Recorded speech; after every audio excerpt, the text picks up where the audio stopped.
परम शक्ति फला पेड़ को नतमस्तक सेवा जोहार करते हुए गुणवाला की इस पावन माटी को नतमस्तक सेवा जोहार पहुंचे मेरा।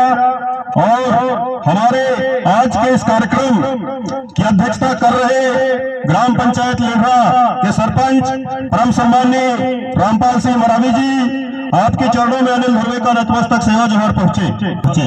आज इस ग्राम लेढ़ा के बाजार में आए हुए क्षेत्र के जितने भी मातृशक्ति, पितृशक्ति और मेरे नौजवान साथी हैं, उन सभी लोगों के चरणों में अनिल धुर्वे का नतमस्तक सेवा जोहार पहुंचे।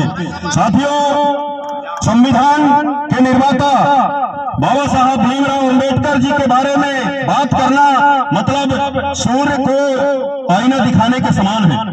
उनके बारे में हम क्या बखान करें, जिन्होंने इतने बड़े देश के संविधान को लिखा, जिन्होंने पूरी जो मनुवादी व्यवस्था रही, यहाँ की जो राजा महाराजा लोग रानियों के पेट में जन्म लेते रहे, उनको उन्होंने नसबंदी कर दिया और इस देश में चुनाव की व्यवस्था बाबा साहब भीमराव अंबेडकर ने लाया। और वोट की ताकत क्या होती है वो लोगों को बताया। ये बाबा साहब भीमराव अंबेडकर के संविधान के चलते ही संभव हो पाया। और साथियों, हम तो अपने आप को बड़ा गौरवान्वित महसूस करते हैं कि रत्न दादा हीरा सिंह मरकाम जी का आंदोलन चला और उस आंदोलन के माध्यम से गुणवाना का ये मंच बना और इस मंच के माध्यम से हम लोग हमारी समस्याओं को लेकर, जन समस्याओं को लेकर लगातार धरना प्रदर्शन आंदोलन करते रहते हैं। मैं तो दावे के साथ कहता हूं कि दादा मरकाम जी का अगर ये गुणवाना आंदोलन नहीं चला होता तो आज हम लोग भीमराव अंबेडकर जी को भी भूल गए होते। शायद ही हम उनका यहाँ पे आज जयंती का कार्यक्रम मना रहे होते। सोचिए, जिस व्यक्ति ने संविधान को लिखा, जिसको संविधान का निर्माता कहा जाता है, उस व्यक्ति को 90 के दशक में भारत रत्न कांग्रेस की सरकार ने दी। और उसमें भी क्यों? क्योंकि राजनीति के एक महान रसायन शास्त्री थे मानवर काशीराम साहब जी। मानवर काशीराम साहब का जब बहुजन मूवमेंट पूरे देश में चलने लगा, तब जाकर कांग्रेस और भाजपा के लोग बाबा साहब भीमराव अंबेडकर की बात कर रहे थे। उससे पहले किसी ने बात नहीं किया। और आज यहाँ जैसे जैसे ये गुणवाना का आंदोलन तेजी से उबाल मारना चालू किया है साथियों, तो आदिवासियों के हक अधिकार भी मिल रहे हैं। आज हम देखते हैं पूरे मध्य प्रदेश के अंदर भारतीय जनता पार्टी और उसके ये काम करने वाले लोग पेशा एक्ट की बात करते हैं कि पेशा एक्ट को शिवाज ने लागू किया करके। अरे 24 दिसंबर 1996 को पेशा एक्ट लागू हो गया। 24 दिसंबर सन 1996 को भूरिया कमेटी की रिपोर्ट जैसे जाती है और भारत के संसदीय इतिहास का पहला बिल है, ये पहला कानून है पेशा एक्ट, जो बिना बहस के एक झटके में लोकसभा और राज्यसभा में पास हो जाता है और हमारे महामहिम राज्यपाल जी के इसमें सिग्नेचर हो जाती है। लेकिन जब पेशा एक्ट पास हो जाता है, लोग जब पेशा एक्ट के बारे में पढ़ना चालू करते हैं, तब पता चलता है कि ये पेशा एक्ट के माध्यम से गांव में रहने वाले लोगों को बहुत ज्यादा ताकत मिल जाएगी। दादा मरकाम ने उस समय नारा दिया था, ना लोकसभा ना विधानसभा, सबसे बड़ी ग्राम सभा करके। दिए थे कि नहीं दिए थे? ये पेशा एक्ट के माध्यम से दिए थे। आज मध्य प्रदेश में सरकार को 26 साल लग गए इस कानून को लागू करने में। 2018 का विधानसभा चुनाव होता है। 2018 के विधानसभा चुनाव के बाद में चुनावी परिणाम जो भी आया, पार्टी का एक उच्च स्तरीय बैठक बिलासपुर में गुणवाना गणतंत्र पार्टी के राष्ट्रीय अध्यक्ष देवरासी दादा हीरा सिंह मरकाम जी के नेतृत्व में होता है। और दादा बोलते हैं कि जिस तरीके से महात्मा गांधी ने दांडी यात्रा किया था, ठीक उसी तरीके से गुणवाना के लोगों को पद यात्रा करना पड़ेगा, तब जाकर आपका यह पेशा एक्ट लागू होगा करके। और दादा ने फरमान जारी किया मार्च के महीने में, और हम लोग अगस्त, सितंबर, अक्टूबर तक लग जाते हैं। ये पेशा एक्ट को इस जमीन धरातल में उतारना है, तो उसके लिए पद यात्रा करना पड़ेगा। साथियों, मैं आप लोगों को बताना चाहूंगा कि पूरे देश के अंदर संविधान का मंदिर अगर कहीं है, आप लोग बहुत सारे देवी देवताओं का मंदिर देखे होंगे, लेकिन क्या संविधान का मंदिर आप लोग देखे? बताइए। पूरे देश के अंदर आपका जो जगदलपुर है, जिला छत्तीसगढ़ का जगदलपुर जिले के तोंगपाल ब्लॉक ब्लॉक के तोंगपाल ब्लॉक में आपका संविधान गुड़ी है। वहां पे संविधान का मंदिर बना है, एक बरगद का पेड़ है वहां पे और कुछ नहीं है। वहां पे संविधान का मंदिर है, उसको संविधान का मंदिर का दर्जा क्यों दिया गया? क्योंकि जब भारत के संविधान का 72वां संशोधन होता है और पंचायती राज अधिनियम लागू होता है, तो हमारे प्रदेश के उस समय के मुख्यमंत्री रहे माननीय दिग्विजय सिंह जी, उस क्षेत्र में टाटा का एक लो अयस्क खदान खुदता है। टाटा का लो अयस्क एक खदान वहां पे खुदता है। उस समय जो बस्तर के तत्कालीन कलेक्टर रहे डॉक्टर शर्मा जी, डॉक्टर ब्रह्मदेव शर्मा जी गांव के लोगों के साथ में बैठते हैं। ग्राम सभा वहां पे होती है कि आप लोग यहाँ पे जमीन दोगे कि नहीं दोगे करके। तो गांव के लोग बोलते हैं कि यहाँ पे अगर खदान खुलेगा, यहाँ पे खदान खुलेगा तो यहाँ के बहुत सारे जो जनजातीय समुदाय के लोग हैं, यहाँ के जो मूल निवासी समुदाय के लोग हैं, इन लोगों को पलायन करना पड़ेगा करके। यानी ग्राम सभा में वो प्रस्ताव को निरस्त कर देते हैं। लेकिन उस समय की तत्कालीन जो सरकार रही कांग्रेस की, आपके मध्य प्रदेश में दिग्विजय सिंह जी उस समय मुख्यमंत्री थे और पीवी नरसिम्हा राव जी केंद्र में प्रधानमंत्री थे। तो ये लोग जबरदस्ती वहां पे खनन करने का काम जब गवर्नमेंट करती है तो वो लोग पहुंच जाते हैं कहां? जबलपुर के हाईकोर्ट में। जबलपुर के हाईकोर्ट में पहुंचते हैं और हाईकोर्ट में पहुंचने के बाद में वो सरकार के खिलाफ में एक अपील दायर करते हैं। तो सुप्रीम कोर्ट को भी वहां के जो स्थानीय आदिवासी समुदाय के लोग रहे उनकी बात को मानना पड़ा।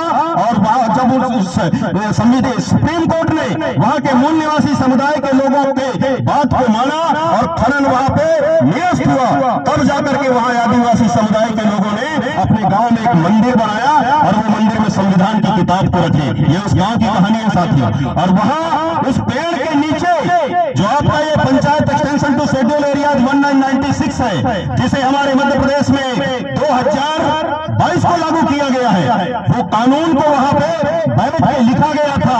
और हम तो अपने आप को बहुत गौरवान्वित महसूस करते हैं कि पेशा एक्ट की ड्राफ्टिंग कमेटी में गोरवाना गणतंत्र पार्टी के राष्ट्रीय अध्यक्ष दादा हीरा सिंह मरकाम जी थे। दादा हीरा सिंह मरकाम जी भी उस ड्राफ्टिंग कमेटी में थे।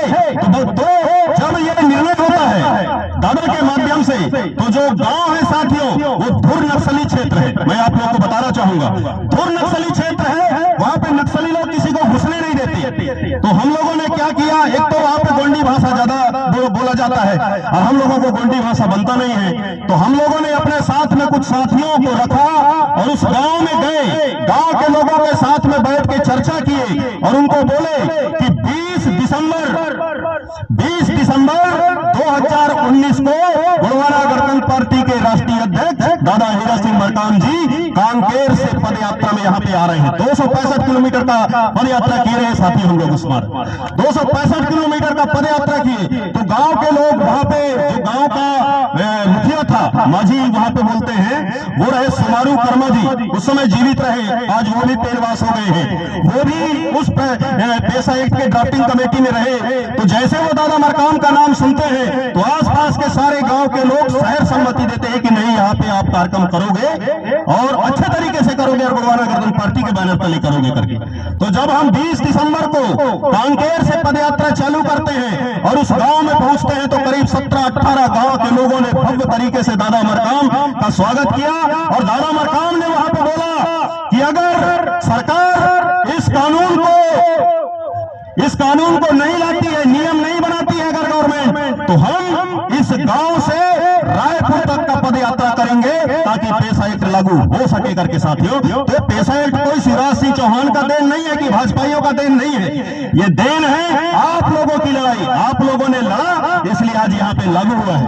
और आज हम देख रहे हैं कि जैसे अभी पेशा एक्ट लागू हुआ है, ग्राम सभा धीरे धीरे मजबूत होना चालू हुआ है, तो जो बीच में मलाई खाने वाले लोग रहे, जो चांदी काटने वाले लोग रहे, जो कमीशन खोरी करने वाले लोग रहे, उनकी जड़ से सफाई हो गई है।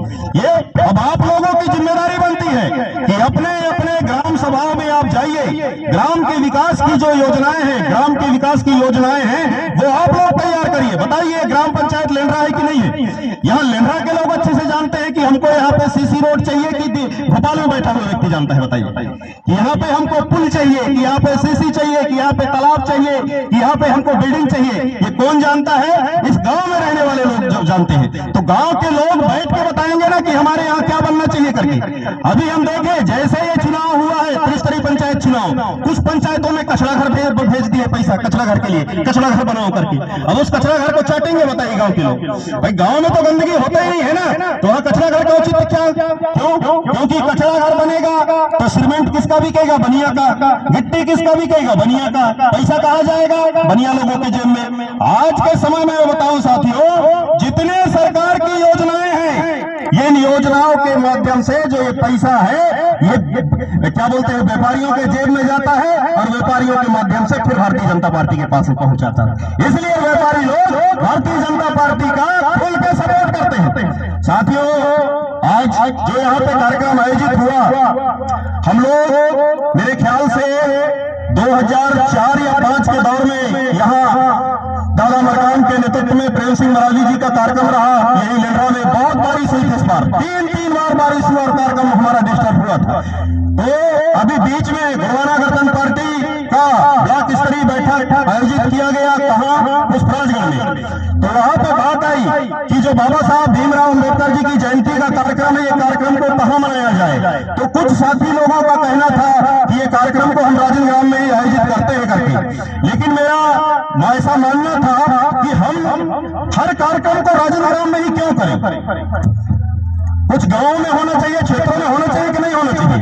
लोगों के बीच में जागरूकता आएगी कि नहीं आएगी कार्यक्रम से? तो तैयारी बना। बहुत सारे हमारे ही भाई लोग कार्यक्रम को फ्लॉप करने के लिए मिल गए, जबकि उन लोगों को मालूम होना चाहिए कि दादा हीरा सिंह मरकाम का ये आंदोलन रुकने वाला नहीं है। और आंदोलन मिशन में बहुत सारे लोग आते हैं और बहुत सारे लोग भग भी जाते हैं, फर्क नहीं पड़ता। तो मैं इस मंच के माध्यम से बताना चाहूंगा कि 2023 ये आप लोगों का है। दादा मरकाम जी कहा करते थे, जिसका होगा राजा उसका बजेगा बाजा। बोलते रहे कि नहीं बोलते रहे?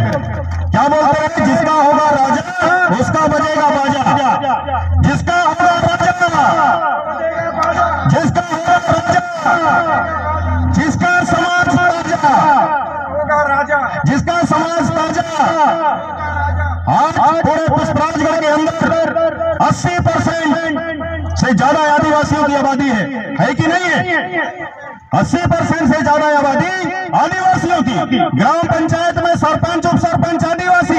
लेकिन एक तो वेंडर आप लोग बता दो आदिवासी हो तो क्यों नहीं है? कौन मलाई खा रहा है? इस चीज को हमको समझना पड़ेगा साथियों। हमारी लड़ाई हम अच्छे से जानते हैं कि जो ये वर्तमान की व्यवस्था है, इस व्यवस्था को जो चलाने वाले लोग हैं वो हमारे लोग नहीं हैं। अगर वो हमारे लोग होते तो आज आदिवासियों को अपने हक अधिकार के लिए यहाँ सड़क में उतर के लड़ाई नहीं करना पड़ता। देश के संविधान में सबसे ज्यादा पावर, सबसे ज्यादा ताकत अगर किसी समाज के पास है तो यहाँ का मूल निवासी समुदाय के पास में है। लेकिन यहाँ का जो मूल निवासी समुदाय है उसका चेहरा सबसे ज्यादा मुरझाया हुआ है। आखिर क्यों है? इसलिए गोवाना गणतंत्र पार्टी के राष्ट्रीय अध्यक्ष परम सम्मानित तुलेश्वर सिंह मरकाम जी ने ऐलान किया है कि 2023 में हमारे बिना तो किसी की सरकार बनने वाली नहीं है। अब की बार ये तय है, चाहे वो कांग्रेसी हो चाहे भाजपाई हो। आप लोग को बताना चाहूंगा साथियों, मैं 2018 के विधानसभा चुनाव में भारतीय जनता पार्टी को पूरे मध्य प्रदेश के अंदर 40.78% वोट मिला था। उसका वोटिंग शेयर 40.78% था। कांग्रेस का वोटिंग परसेंट 39.38% था पूरे मध्य प्रदेश में। यानी दोनों राजनीतिक दलों का जो वोटिंग अंतर था मात्र 1% रहा। लेकिन आज इस पूरे मध्य प्रदेश में 22.5% आदिवासियों की जनसंख्या है। 22.5% आदिवासियों की जनसंख्या है। अगर ये आदिवासी मूल निवासी समुदाय के लोगों ने ईमानदारी से गोवाना गणतंत्र पार्टी को वोट दे दिया और आप लोग अगर 10 विधायक भी जिता दिए तो मैं दावे के साथ कहता हूं मुख्यमंत्री आप करेंगे। आज देश के अंदर 1972 में टीएसपी का प्लान आया, ट्राइबल सब प्लान। आज पूरे मध्य प्रदेश में जो आदिवासियों के हिस्से का पैसा है, इस पैसे से दूसरे लोग मजा मार रहे हैं, दूसरे लोग मलाई काट रहे हैं। जगह जगह आप देखोगे आदिवासी उपयोजना के पैसा से बड़े बड़े बिल्डिंग बनाएंगे, बड़े बड़े स्कूल बनाएंगे, भले वहां पे मास्टर ना रहे, बच्चे पढ़ने के लिए ना जाए, लेकिन बिल्डिंग बड़े बड़े रहेंगे। रहते हैं कि नहीं रहते हैं? आदिवासियों के पैसा से वो रोड बनाएंगे, आदिवासियों का पैसा पूरा का पूरा पैसा जो है वो कंस्ट्रक्शन के क्षेत्र में खर्च करते हैं। और लास्ट टाइम में बजट लैप्स हो गया, पैसा जहां पे आदिवासियों के ऊपर खर्चा करना चाहिए था ये लोग खर्च नहीं करते। आपको बताऊं मैं, हम लोग जो एक नारा दिया करते हैं ना कि जिसकी जितने हिस्से, जिसकी जितनी संख्या भारी उसको उतनी हिस्सेदारी, ये हम लोग नारा लगाते हैं कि नहीं लगाते? लेकिन अब नारा को हमको बदलना पड़ेगा, अब हमको बोलना पड़ेगा जिसकी जितनी संख्या भारी बजट में उसकी उतनी हिस्सेदारी। भाई जो सरकार का बजट है वहां पे हमारी हिस्सेदारी होना चाहिए कि नहीं होना चाहिए? सन 1972 से लेकर 2022 तक जो आदिवासी उपयोजना का पैसा खर्चा, जो आदिवासियों के लिए पैसा आया था साथियों, और जो पैसा लैप्स हुआ है, उस पैसे को अगर हम एक जोड़े और जोड़ने के बाद में जो मध्य प्रदेश में रहने वाले आदिवासी हैं, परिवार हैं, इनके साथ में अगर हम उसको भाग देना तो एक एक परिवार को कम से कम 1-1 करोड़ रुपया मिल रहा है। इसलिए हम सत्ता में जिस दिन हम बैठेंगे, हमारा तो साफ कहना रहेगा कि मुर्गी छेरी वाला लोन हमको नहीं चाहिए भैया, पैसा दे दो जो कम से कम 25 से 50 लाख रुपया एक परिवार को मिलेगा, हम लोग अपना विकास कर लेंगे, तुम्हारी सरकारी नौकरी की हमको आवश्यकता नहीं है। तो जो लड़ाई का तरीका है साथियों, लड़ाई के तरीका को बदलना पड़ेगा कि नहीं बदलना पड़ेगा? जो ये लड़ाई का तरीका है हमारा, बाबा साहब भीमराव अंबेडकर जो हमारे पुरखा रहे, जिन्होंने इस देश के संविधान को लिखा, तो हम भी अपनी लड़ाई को संवैधानिक तरीके से लड़ेंगे। और जो ये वोट का राज बोलते हैं ना कि वोट जिसके पास में वोट रहेगा वही राजा बनेगा, तो आज यहाँ पे सबसे ज्यादा वोट किसके पास है? आप लोगों के पास में है, सबसे ज्यादा वोट आप लोगों के पास में है। लेकिन सबसे ज्यादा शोषित कौन है? आप लोग हो। सबसे ज्यादा पीड़ित कौन है? आप लोग हो। पुलिस वाले आपको लूट के ले जाएंगे, पटवारी लोग आपको लेकर लूट के ले जाएंगे, फॉरेस्ट विभाग वाले आपको लूट के ले जाएंगे। क्यों ले जाएंगे? क्योंकि आप संगठित नहीं हो। और जिस दिन आप संगठित हो गए, किसी की औकात है बताओ हाथ लगाने की? है किसी की औकात? तो संगठित बनना पड़ेगा। बाबा साहब भीमराव अंबेडकर ने कहा था कि पहले शिक्षित बनो, संगठित बनो, रहो, और इसके बाद में संघर्ष करो। और संघर्ष करोगे तो सत्ता का राज सिंहासन आपका इंतजार कर रहा है, जो दादा हीरा सिंह मरकाम ने आपके लिए बना के रखा है। आप लोग देखे होंगे बाबा साहब भीमराव अंबेडकर का स्टैचू जहां भी आप जाके देखोगे तो उनके एक हाथ संविधान रहता है, करते हैं नहीं करते हैं? एक हाथ में संविधान रहता है और दूसरी उंगली में संविधान को पढ़ो, और जो ये उंगली दिखा रहा हूं वहां जाकर बैठो। वो कहां का इशारा करते हैं कि भोपाल में जाकर बैठो, दिल्ली में जाकर बैठो। ये बाबा साहब भीमराव अंबेडकर इशारा करते हैं। तो बाबा साहब भीमराव अंबेडकर को बता दिया है कि तुमको वहां जाना है, और दादा मरकाम ने हमको बताया है कि तुमको किसमें जाना है, क्योंकि कांग्रेस और भाजपा में बहुत लोग जा रहे हैं इस गाड़ी में बैठ के, लेकिन वो आपके हक और अधिकार की बात नहीं कर रहे हैं। क्यों? क्योंकि वो दूसरी की गाड़ी में बैठे हैं, और दूसरी की गाड़ी में बैठे हैं। जिस दिन अब आपके बारे में बात करना चालू कर देंगे, आपके हक अधिकार के बारे में बात करना चालू कर देंगे, लात मार के उनको बाहर कर दिया जाएगा। यार कितने नहीं मिलेगा तो काहे को आपके लिए बात करेंगे? ये सच्चाई है साथियों। मैं बड़े मजे की बात बताता हूं। 26 अभी सोमवार के दिन मैं बेमेतरा में था और वहां हॉस्टल में हमारे बहुत सारे आदिवासी युवाओं के साथ में चर्चा चल रहा था। तो वहां पे भी कुछ अखिल भारतीय विद्यार्थी परिषद के लड़के लोग के साथ में मैं बैठा रहा। अखिल भारतीय विद्यार्थी परिषद जो है वो भारतीय जनता पार्टी का छात्र विंग है। उन्होंने बताना चालू किया तो मैंने उनसे एक सवाल किया कि मैं कहूं दोस्त कहूं मैं, ये बताओ आदिवासी समाज में आज जो ये जागरूकता आई है या आदिवासी समाज के लोग अपने हक अधिकार के बारे में बात कर पा रहे हैं, या आदिवासी परिवारों के चेहरों में जो मुस्कुराहट आया है वो किसके चलते आया है? वो कौन सा चीज है जिसके चलते हमारा आदिवासी समाज आज कम से कम एक कदम आगे बढ़ा है? तो वो लोग नहीं बता पाए साथियों। तब मैंने उनको कहा कि अगर आरक्षण नहीं होता तो बताइए क्या हमारे लोग नौकरी कर रहे होते? क्या हमारे लोग सरपंच, पंच, सरपंच, जनपद, जिला पंचायत, सांसद, विधायक बन पाते कि नहीं बन पाते? बताइए, अगर आरक्षण नहीं होता तो बन पाते? नहीं बन पाते ना। तो मैंने उनसे कहा कि आरक्षण अगर ना हो तो क्या होगा? तो लोग बोलने लगे कि भैया आरक्षण नहीं रहेगा तो सब खत्म हो जाएगा। तो मैं बोला कि जो भारतीय जनता पार्टी समान नागरिक संहिता की बात करती है, मुसलमानों को दिखा करके समान नागरिक संहिता की बात करती है, यानी आरक्षण को समाप्त करने की बात करती है, उसके लिए तुम कैसे काम कर रहे हो?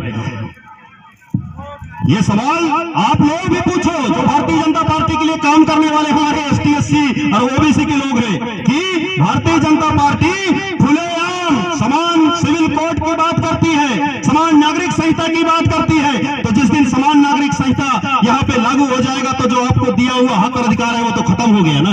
यानी तुम अपने गले